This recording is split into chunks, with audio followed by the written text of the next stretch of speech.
This is a demonstration of Advanced Energy Pinnacle 12 kilowatt DC magnetron power supply.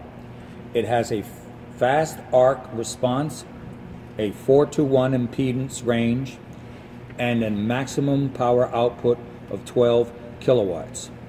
This particular unit is powered by 208 volts AC, 3-phase, requiring a minimum of a 41 amp service. This particular model is remotely controlled with a passive display in the front. I thought we'd start by turning it on, but also showing you the connections in the back.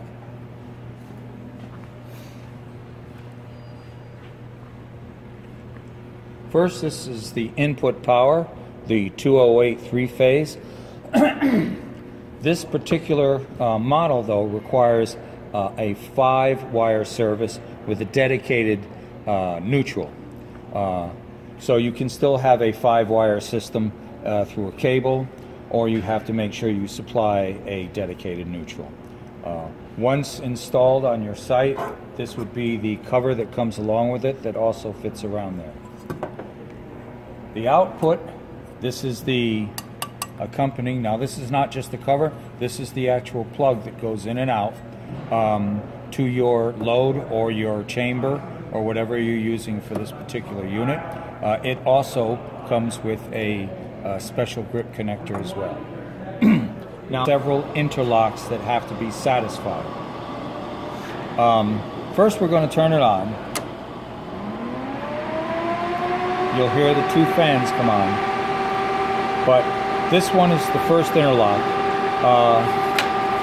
All of this is very clearly mentioned in the manual.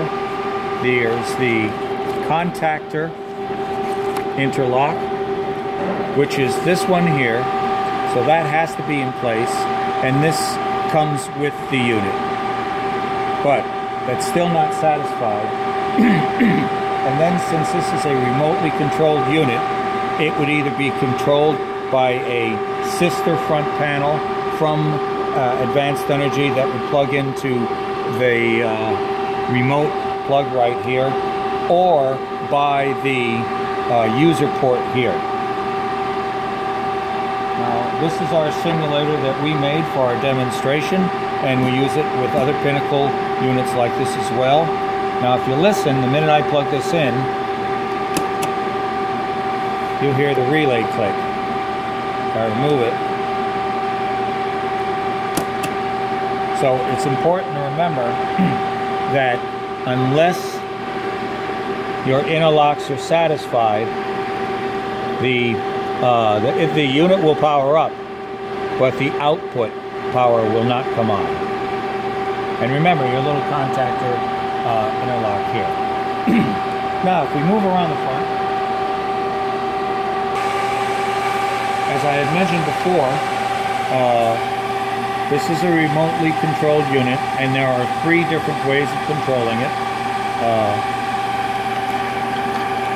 If you have a Pinnacle remote panel, again, that would be through the remote plug in the back, and there is a full description in here on how to hook that up, the typical protocols that are used.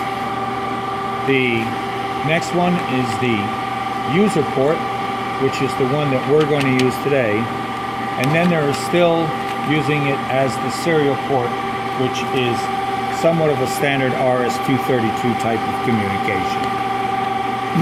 Anyhow, we constructed our simulator using the user port, and for all the pins of both digital and analog input and output signals that go in and out, it's pretty easy to understand, and there's a description on each one here.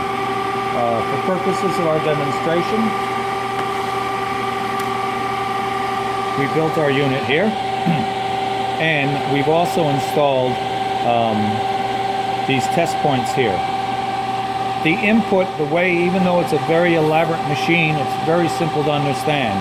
It has a 0 to 5 volt DC input to its circuitry, which produces a 0 to 12,000 kilowatt output.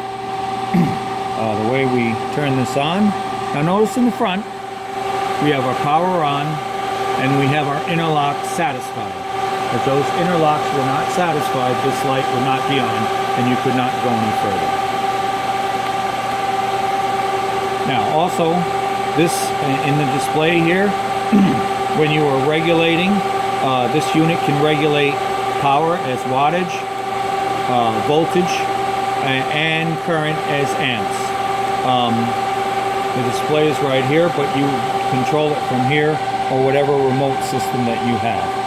Now, what we've done here is we've made this little truth table so we can change the regulation between power, voltage, and current expressed in amps.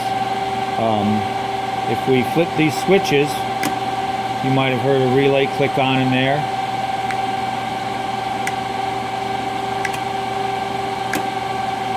So we can go back and forth between these different regulation settings.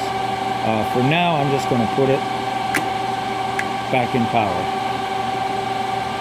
Now,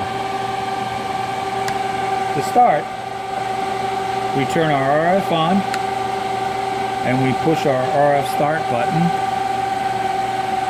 and we'll notice that the display here, which is in kilowatts, is turned on. Now, when I test these systems, I normally make a chart of the voltage going from 0 to 5 volts, and I see if that works all the way through, and if it does, I then use the voltage or the current as a set point or as the regulation, and see if they pretty much line up all the way through. This system worked out very well. So here I'm going to bring it up to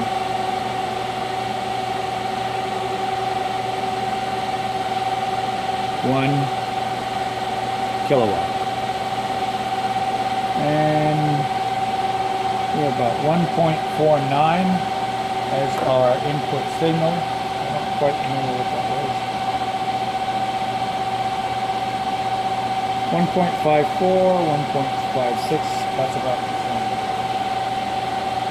And then we can look at our corresponding voltage, 221 volts, and a current of 4.54.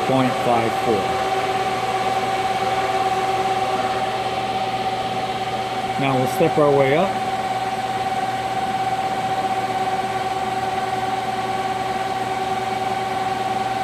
Here we are at 2.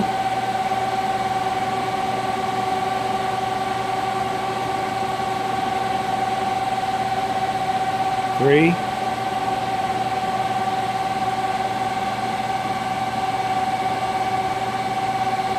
4.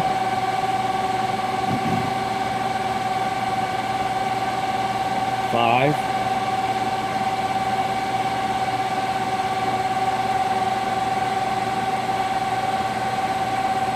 6, which is half of our range.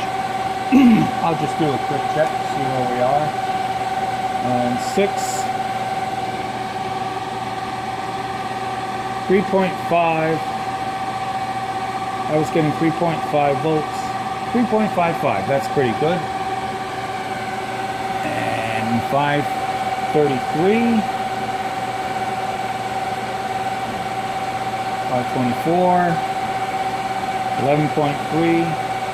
11.3. So that's working pretty well. We'll go up all the way now.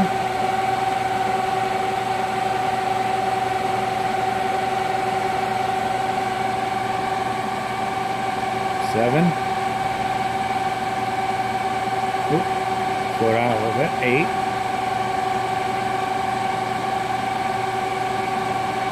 9.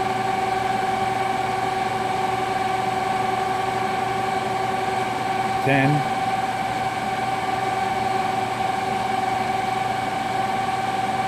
11, and all the way up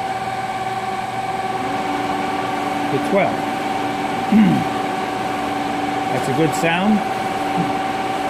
On this outside, we have it connected to our 10,000 watt load resistor. And as you can see, the fans came on, so it's working well. And we're virtually up to a 5-volt signal. If we turn it off, it's fairly stable. We can bounce it right back on.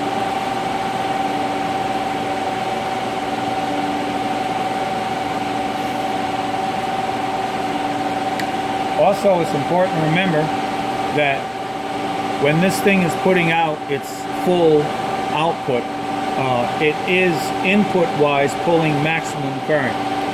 So it's really important to have at least a 50 amp dedicated service. In fact, step around the back here.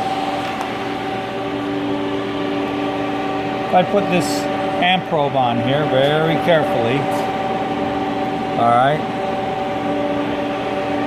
Now, I believe I still have this set up for 12 kilowatts. And we start it.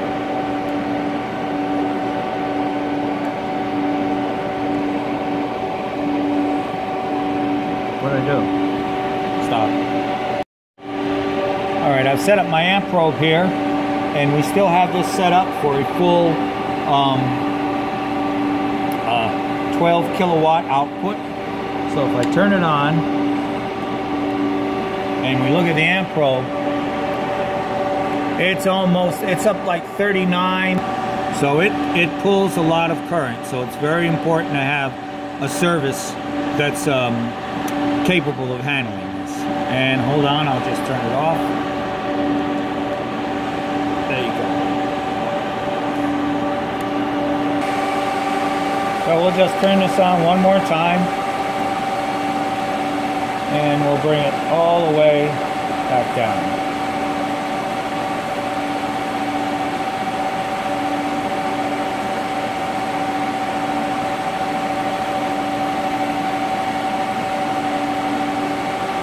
And we are down. And that completes this demonstration.